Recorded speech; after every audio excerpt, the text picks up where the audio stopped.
मित्रों, आज हम आपको बताएंगे भगवान कृष्ण की वह कहानी जो शायद ही आपने सुनी होगी। आप ये तो जानते होंगे कि श्री कृष्ण को मथुरा छोड़नी पड़ी थी, लेकिन कैसे, कब और यात्रा में उन्होंने किन किन कठिनाइयों का सामना किया, यह नहीं जानते होंगे। इस दौरान वे कहां कहां रुके और किस किस से मिले, ये भी आप नहीं जानते होंगे। अब आप जानेंगे एक अद्भुत और रहस्यमय कहानी। कंस वध के बाद मथुरा पर शक्तिशाली मगध के राजा जरासंध के आक्रमण बढ़ गए थे। मथुरा पर उस वक्त यादव राजा उग्रसेन का आधिपत्य था। श्री कृष्ण ने सोचा, मेरे अकेले के कारण यादवों पर चारों ओर से घोर संकट पैदा हो गया है। मेरे कारण यादवों पर किसी प्रकार का संकट न हो। ये सोचकर भगवान कृष्ण ने बहुत कम उम्र में ही मथुरा को छोड़कर कहीं अन्य जगह सुरक्षित शरण लेने की सोची। दक्षिण में यादवों के 4 राज्य थे। पहला राज्य आदिपुरुष महाराजा यदु की 4 नागकन्याओं से प्राप्त 4 पुत्रों ने स्थापित किया था। ये राज्य मुचकुंद ने दक्षिण ऋक्ष्वान पर्वत के समीप बसाया था। दूसरा राज्य पद्मावत महाबलीश्वरम के पास था। यदु पुत्र पद्मुन ने उसे सहमाद्री के पठार पर वेनिया नामक नदी के तट पर बसाया था। पंचगंगा नदी के तट पर बसी करवीर नामक वेदकालीन विख्यात नगरी भी इसी राज्य के अंतर्गत आती थी। उस पर श्रृंगाल नामक नागवंशीय मांडलिक राजा का आधिपत्य था। करवीर नगरी को दक्षिण काशी कहा जाता था। उसके दक्षिण में यदु पुत्र सारस का स्थापित किया हुआ तीसरा राज्य क्रौंचपुर था। यहाँ क्रौंच नामक पक्षियों की अधिकता थी, इसीलिए इसे क्रौंचपुर कहा जाता था। वहाँ की भूमि लाल मिट्टी की और उर्वरा थी।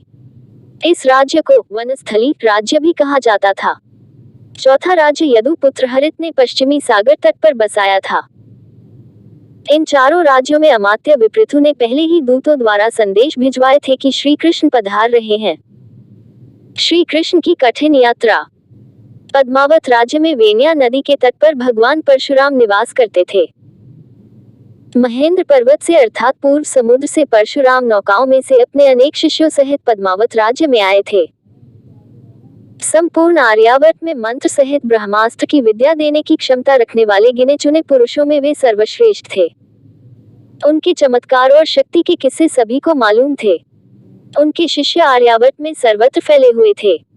उनके प्रत्येक राज्य में अनेक आश्रम थे। दाव से विचार विमर्श कर श्री कृष्ण ने निर्णय लिया कि सबसे पहले उनसे ही मिला जाए।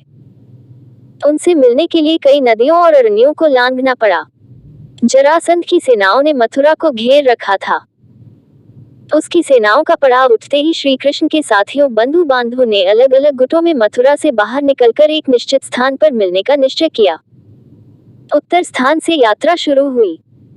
यात्रा में उनके साथ दाव, विपृथु, सत्यकी आदि कई यादव शामिल थे। दारुक द्वारा चुने गए अश्व उनके साथ थे। यात्रा के पूर्व सभी ने अपने अपने साथ विपुल संपत्ति, हीरे, माणिक, मोती, रत्न, स्वर्ण और खाद्य सामग्री साथ में रख ली थी। 3 माह की यात्रा के बाद उनके सम्मुख सबसे बड़ी चुनौती खड़ी हो गई। वह थी दंडकारण्य की विंध्य, सतपुड़ा और परयात्र पर्वत की श्रेणियां। गोकुल में या मथुरा में जहां भी दृष्टि डालें तो यमुना ही यमुना नजर आती थी।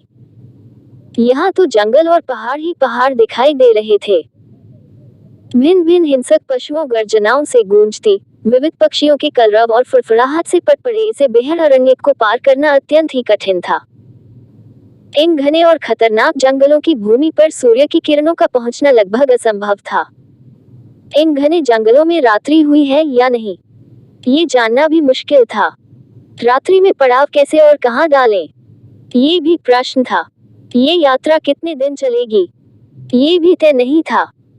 इस अरण्य और पर्वत को पार करने के लिए बस एक ही संकरा पथ था, जिसे दक्षिण पथ नाम से जाना जाता था।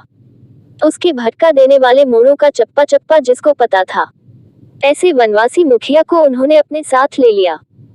इस मार्ग पर केवल एक अश्वारोही ही आगे बढ़ सकता था। उसमें भी मार्ग में जगह जगह वन लाटाओं को काटकर आगे बढ़ना पड़ता था। श्री कृष्ण के गुरु सांदीपनि ने दाऊ और श्री कृष्ण को बताया था। सबसे पहले इस मार्ग को आर्यपुत्र दशरथ नंदन श्री राम ने पार किया था। पार करने के बाद गोदावरी के तट पर जनस्थान की पंचवटी में उन्होंने विश्राम किया था।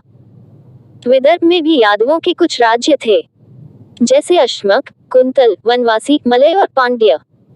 भगवान परशुराम समुद्र के मार्ग से ही दक्षिण राज्य पद्मावत में गए थे।